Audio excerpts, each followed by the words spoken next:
We all love listening to stories, don't we? Just to pull you away from lockdown, home quarantine, and whatnot. We at Women's Cricket Zone are here with a new show, Present Her, powered by the Beauty Coach.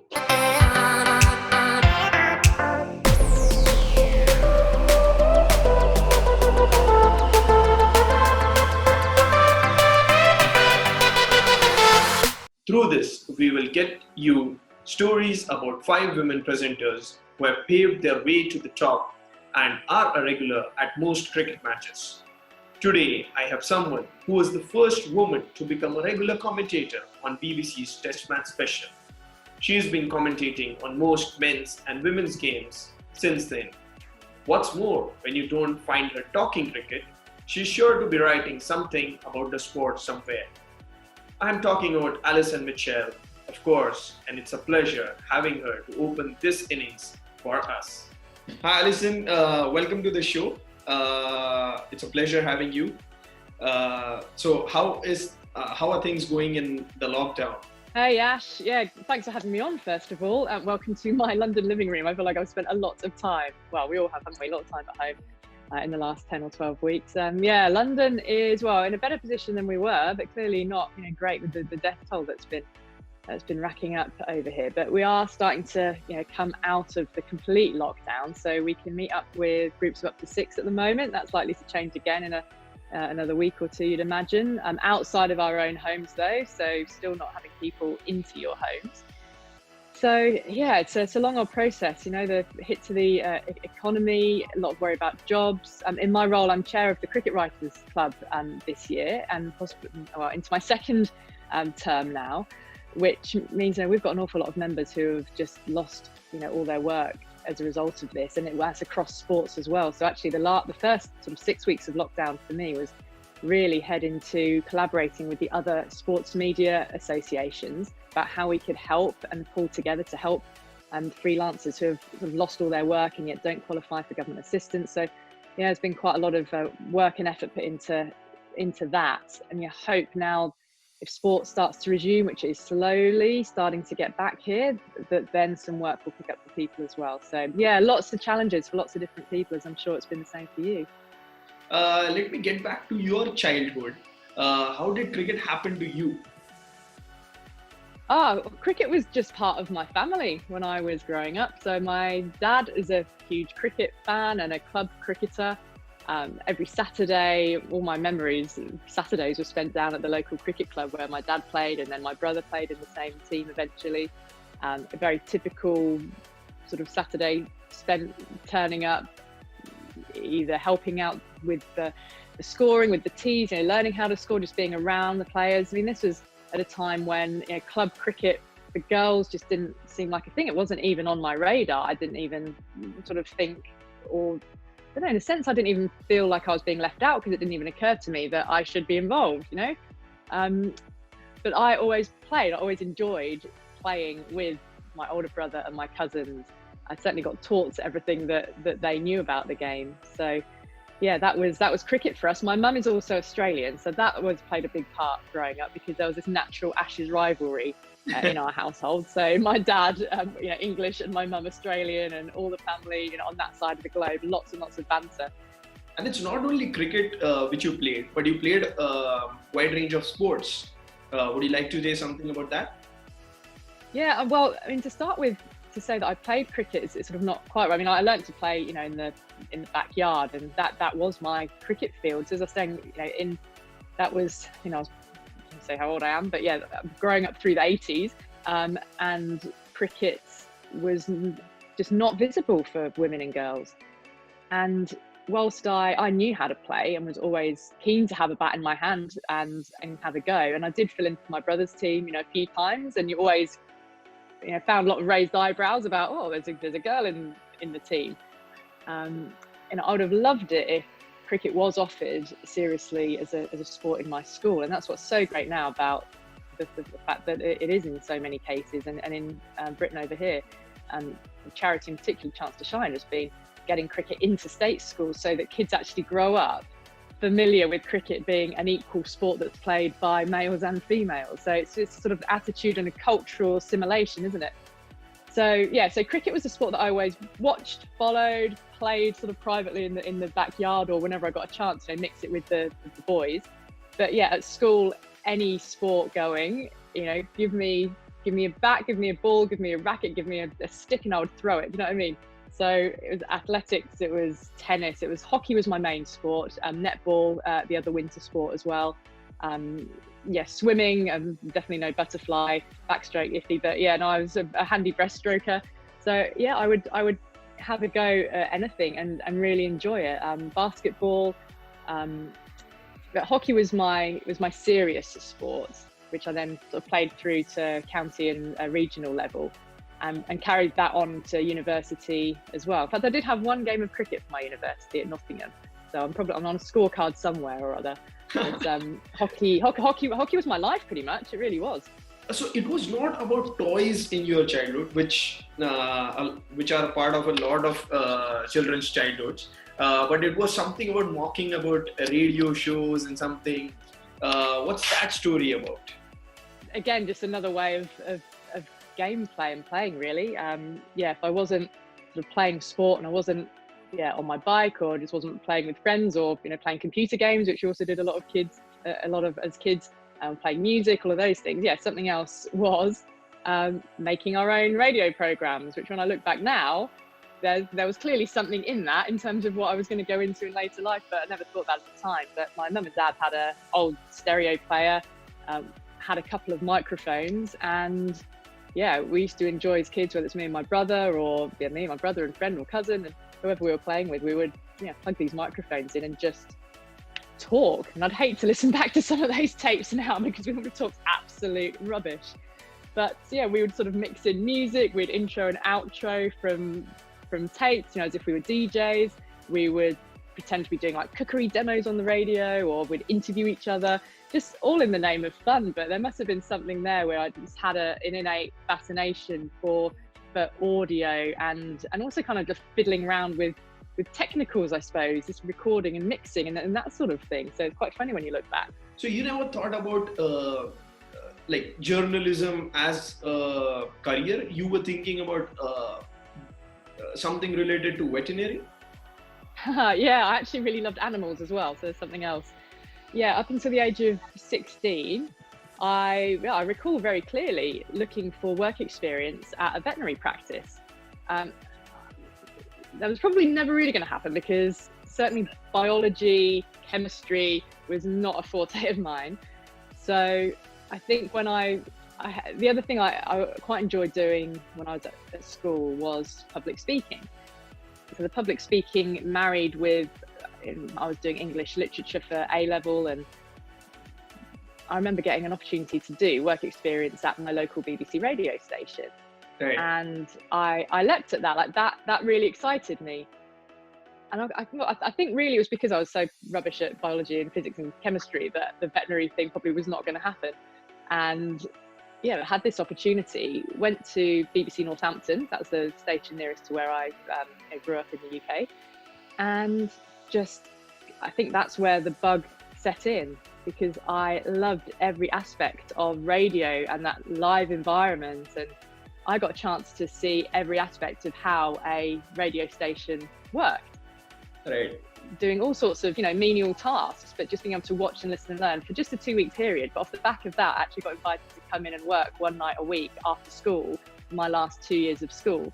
So that was really what set me on the path towards sort of media journalism and broadcasting. So you, and that's how you went on to become the first English woman to commentate in an international cricket match. Well, yeah. There was quite a bit of time between deciding that I wanted to go into radio and broadcasting to actually doing ball-by-ball commentary on an international for the Test match special. But right. The advice I got, and this is where I get a lot of questions from students and people starting out in the industry about what they should do and the best way in. And the simple answer is that there is no one way in. Everyone you speak to will have a different route into what they're doing now. But for me, the advice I took at the time was to go away, get a good degree in a subject you enjoy, because I was thinking about university at the time, and then do a postgrad diploma in broadcast journalism. So for me, I trained as a journalist. So you get that qualification, you trained in media law, you trained in public administration. So I'm essentially a trained news journalist, but I did it in order to apply those skills to sport. So that was sort of my route in order for qualification. And then you start applying for jobs, and I started out at the BBC Asian network, largely because I had that particular love of cricket.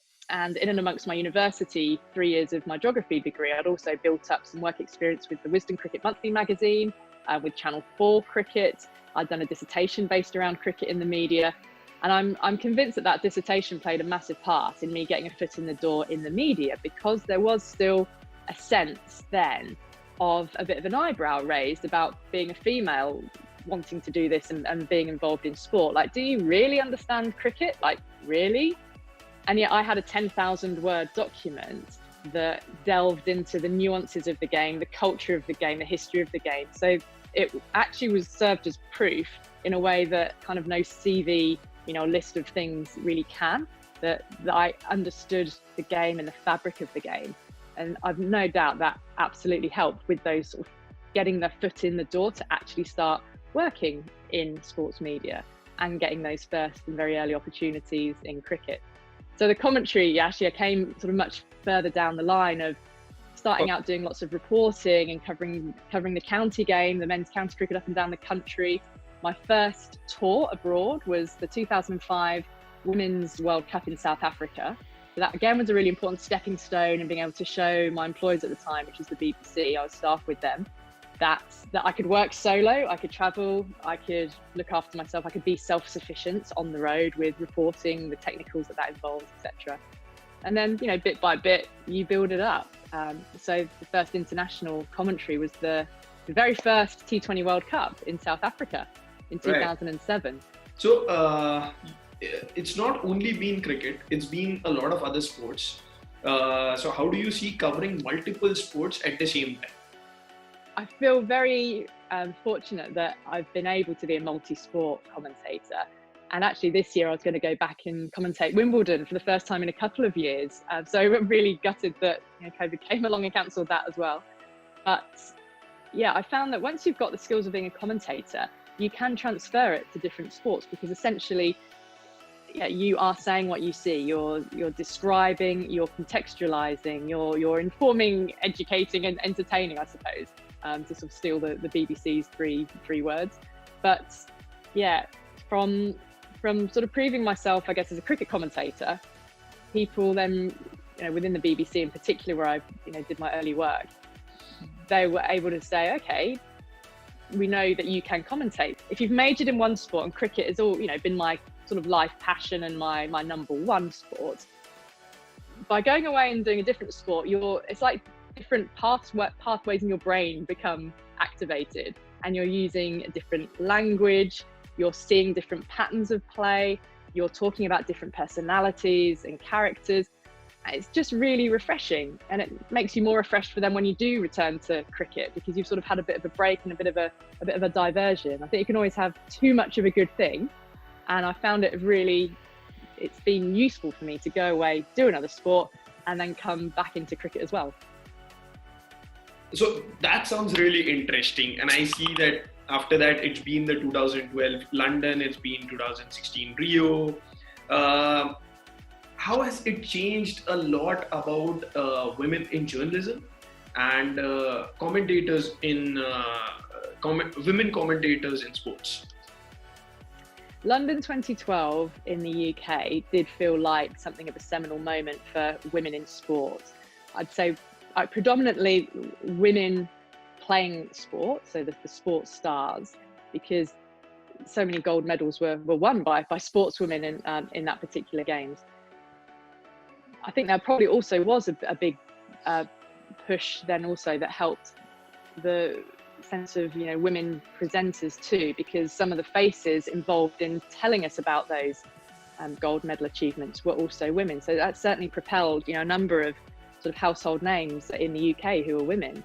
I think that women in commentary it started, really from, in cricket, for example, I'm so pleased about the wave that's been able to come sort of in my wake, if you like, and behind me. It takes a few people to be successful at what they do for I think that female voice to be normalized in the sport, and that takes time as well. You know, audiences have to learn to trust the voices that they're hearing, and you know, when you're a female wanting to commentate on sport, you're up against really decades of habit, you know, decades of a culture where it was only male voices heard on that sport. So, you know, it takes a period of time for an audience to, if you like, disassociate the voice with the gender and just hear the voice. So I think the two have sort of accelerated hand in hand in terms of the rise in the profile of women's sport has sort of coupled with, you know, aiding that rise of women talking about sport as well, because the two you know, both have that credibility that's traveling together in the same direction. So we've seen Isa, we've seen Lisa, we've seen Mel, a lot of former international cricketers who have now made their name as an excellent presenter, commentator, and whatnot. So I think so that's refreshing that alongside journalists, there are a lot of former cricketers who are getting into the media space. Yeah, absolutely. I remember watching the 2009 Women's World Cup final. I was out in Australia to cover that whole tournament, and that for me felt like the start of the wave of players having the recognition and the greater profile that would ultimately enable them to do that. I remember watching that cohort of players and thinking to myself, by the time these players retire, the game will be at a stage where they can exit the game and go into the commentary box. And yeah, Isha was part of that 2009 World Cup winning campaign. Mel Jones was already commentating at that point. We were commentating together then. I think that might have been the first time that we shared a commentary box, actually. And Mel's become a great mate over the years and is brilliant at what she does as well. Yeah, that felt as if that was the starting point of the women's game sort of really taking off.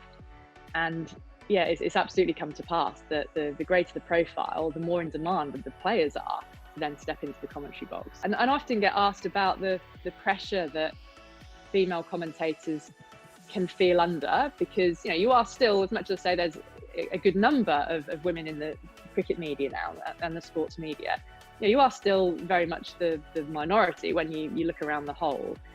And I think the pressure can often be pressure that you put on yourself, for sure.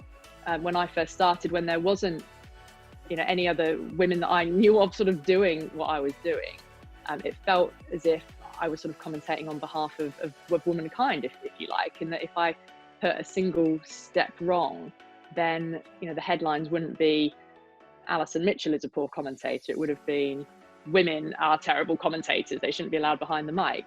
You have been a part of two major events in cricket. One was, of course, the Bob Woolmer death back then, last decade, and one has been, of course, Phil Hughes death. So both the times you had to report on two very tragic incidents.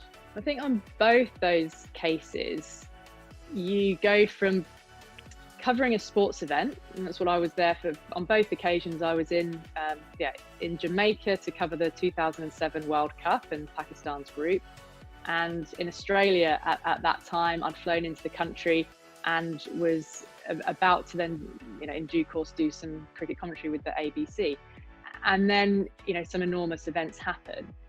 And I'd say in both those cases, I lent very heavily on my news journalism training. So that course I did, you know, way back out of university, where I trained as a journalist.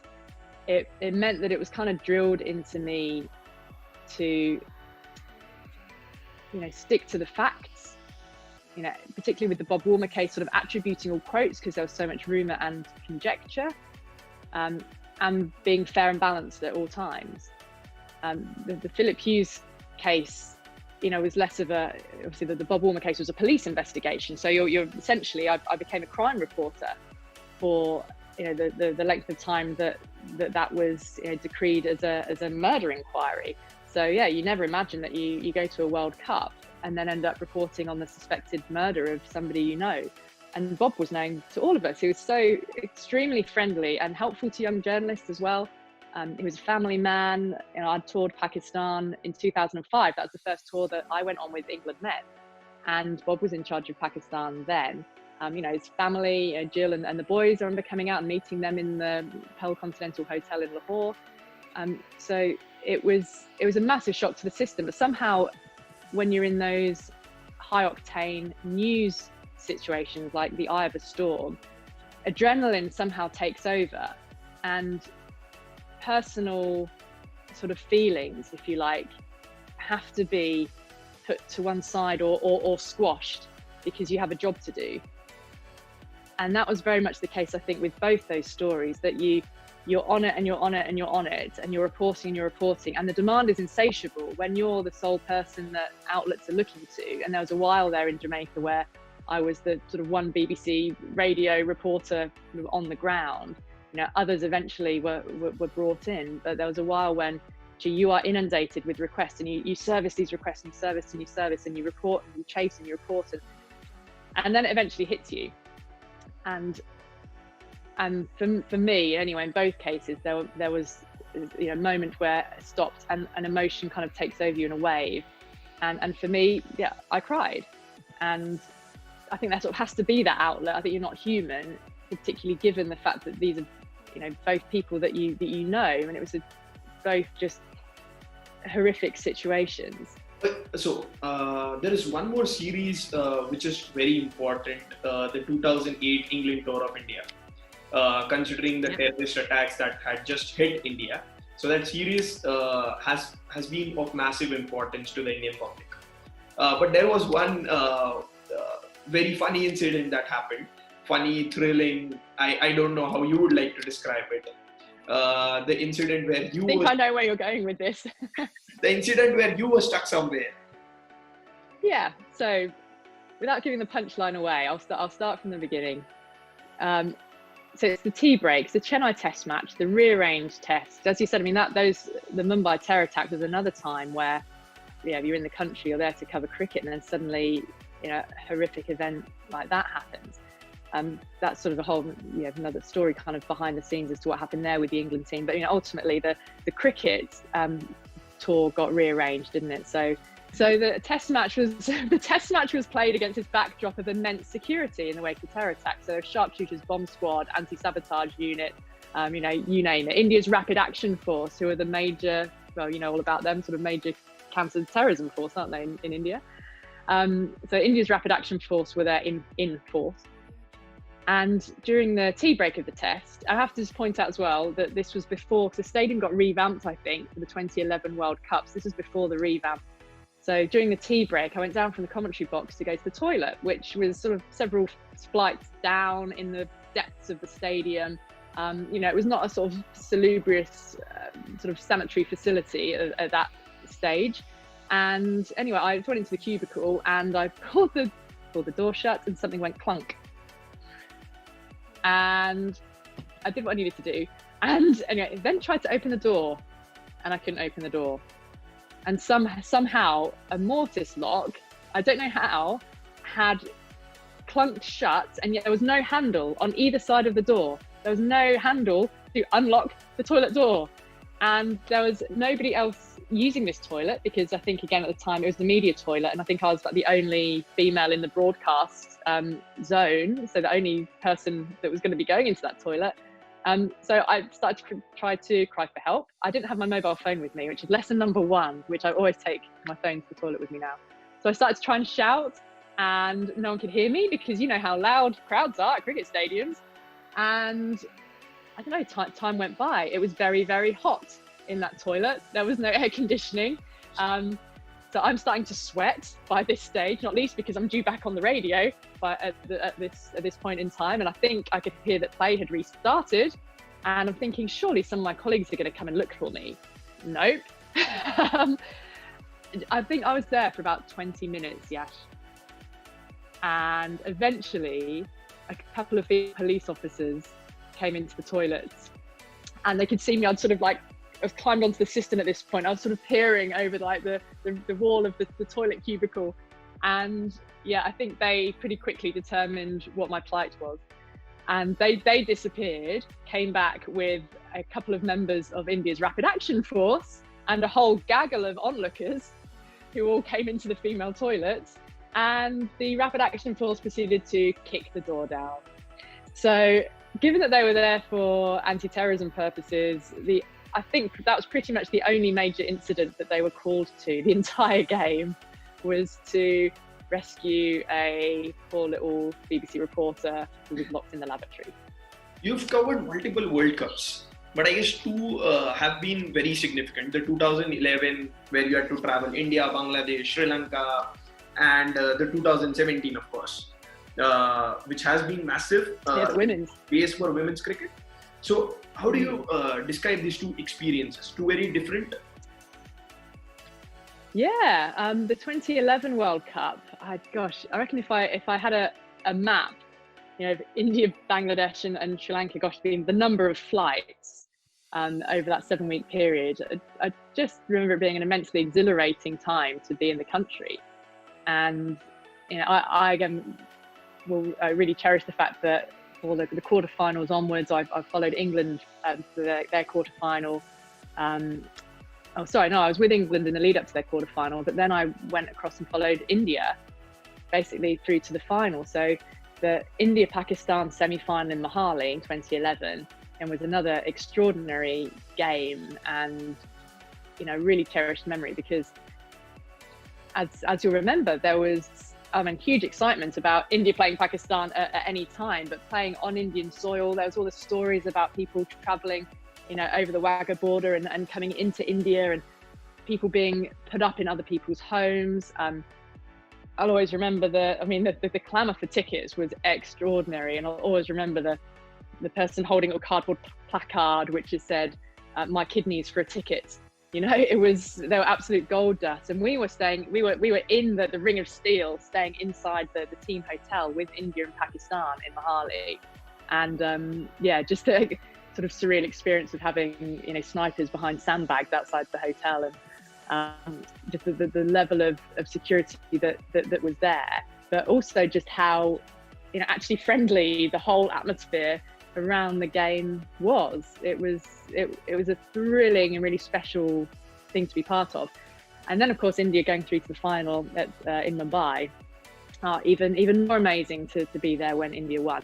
The 2017 Women's World Cup final was extraordinary for a different, in a very different way, because that was a seminal moment for the women's game.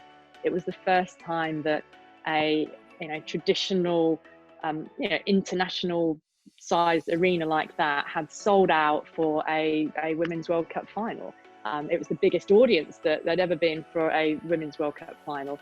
And the fact that England were there obviously helped, and the fact that India were there obviously helped with the audience, and the crowd was of an ilk that Lords just hadn't really seen before for an international like that. It was youth, it was mixed, it was family, it was musical instruments and flags, because the ICC had persuaded the MCC to allow those kind of things in. So that was a different kind of wave of emotion, like pulling back the curtains on the morning of that game and just going, we'd heard it sold out, but you just didn't want to believe it until you saw it. And I remember just watching a few men in their MCC ties, not your traditional watchers of women's cricket, sort of walking down the road and queuing at the Grace Gates in the same way that queues form for men's international matches, and just going, I think they might really be coming. I think this ground might actually be full. And then just being again on the outfield in the build-up and watching the stands fill up, just going, this is going to be a significant day. And England, of course, winning it, being English, knowing all those players as I did, and knowing a lot of their family members as I did, that was a very, very special day. But more so for the significance of it in the context of where the women's game had been, where it had got to, and now 3 years on, look where it is now with the MCG for the T20 final and more than 80,000 in, and Katy Perry That's as crazy. the headline act. But yeah. So you have worked with multiple legends all your life. So how's it working with them? Yeah, amazing. The first who I really sort of looked to and wanted to learn off and just be a sponge around was the late Richie Benaud. He was commentating for Channel 4 back when I was a student. I was a 20-year-old, and I again mentioned my dissertation in university earlier off the back of doing that, where I'd actually been in an interview with some of the Channel 4 commentators. The exec producer invited me back to work as a runner. So again, you're sort of pretty much the bottom rung of the broadcasting chain, making tea and coffee during the day, and taking bottles of water around to all the camera crew. You're just basically there to look after everyone and do whatever odd jobs need doing. But it's an amazing opportunity to just sit, watch, learn, and get a feel for how a TV operation works. So yeah, Richie was a huge sort of influence on me growing up, because I mentioned with the Australian connection, we'd travel over as a family to go and see my mum's side of the family every alternate Christmas. So as many summers as I had in England watching and absorbing the cricket over in England, I would have half as many Australian summers as well, where I was watching the cricket on Australian TV. Richie's voice was, of course, he went across both. So I love the style. I love the coolness, the calmness, the sort of sparse use of words. I love the kind of cult figure that he was, because we had, you had a sense of that you were watching a kind of icon. He was such a big part of Australian cricket that, I suppose if anyone, I wanted to be, to do a job as well as he did it. So Richie was a big influence to watch and learn from. Right. Let me come to the last segment of the show. You've had multiple one-on-one conversations with sports stars. Which have been your favorite three? Ooh, I think across sports. Now, I got an opportunity to interview Serena Williams once. So that was probably possibly memorable for not the best reason, because she kind of cut me off very quickly. I think there was a misunderstanding about how long I was allowed to talk to her for, and I got my first two questions out, and then my kind of, as as a journalist, Yash, you start off a few little starters for 10, and then you kind of come in with your third, and you're now starting to get up to the point you really want to ask them. And I asked my third question, and then kind of took a breath, and she literally got up and went, I think we're done now. And it was clearly she'd been told it was a very quick kind of flash interview, as they say, and I'd been told that we had about 10 minutes with her. So that was possibly memorable for the wrong reason. But she's an absolute superstar. Immense athlete. She is someone who, her presence in a room is felt. You can kind of almost feel her coming. She has such an immense presence, and I've been fortunate to commentate a number of her matches at Wimbledon, not least. So someone I've got massive amounts of admiration for. But in terms of my sort of favourite interviews, can I have two here, two in one? Because in 2013, it was the 10-year anniversary of the Black Armband protest that Andy Flower and Henry Olonga did at the 2003 World Cup in South Africa, where they donned black armbands in protest against the Robert Mugabe regime in Zimbabwe. And a decade on, Henry Olonga had sort of stopped talking about it. Like, I'd reached out to him on email, and he'd stopped. He didn't really want to go back there. Andy Flower had never done a public interview about it in depth, and I've always had a really good relationship with Andy Flower, and he trusted me to the degree of sitting down and really opening up about it. And similarly, Henry agreed to do an interview, almost kind of one last interview, as he put it, about it.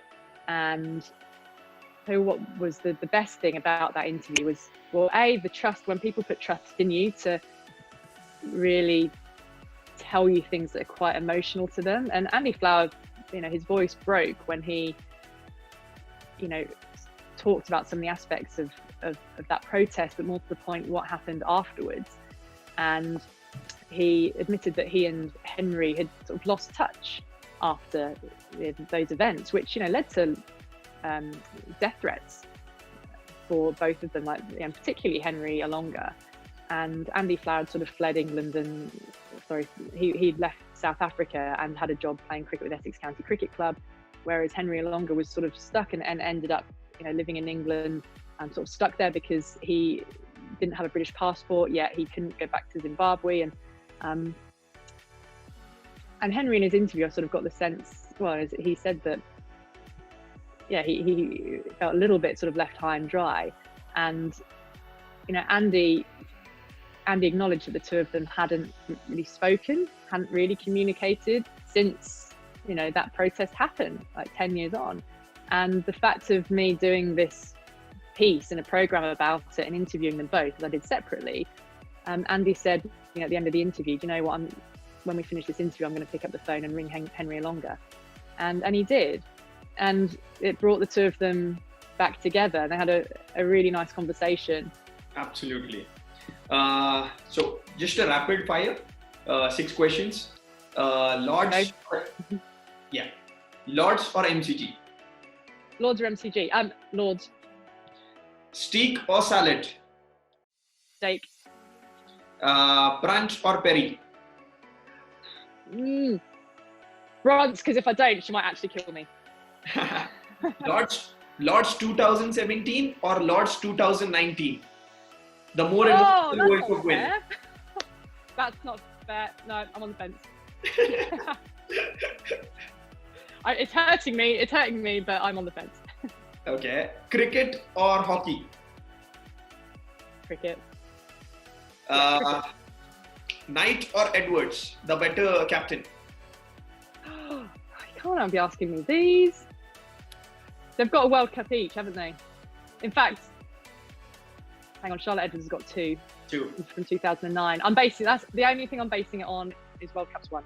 There you go. Sorry, Heather. Thank you, Alison. It was lovely having you on the show. I'm certain you enjoyed. Your final thoughts? Yeah, thanks for having me, Yash. No, I think you guys do a great job on Women's Cricket Zone. So yeah, keep up the good work, and hopefully see you at the ground soon.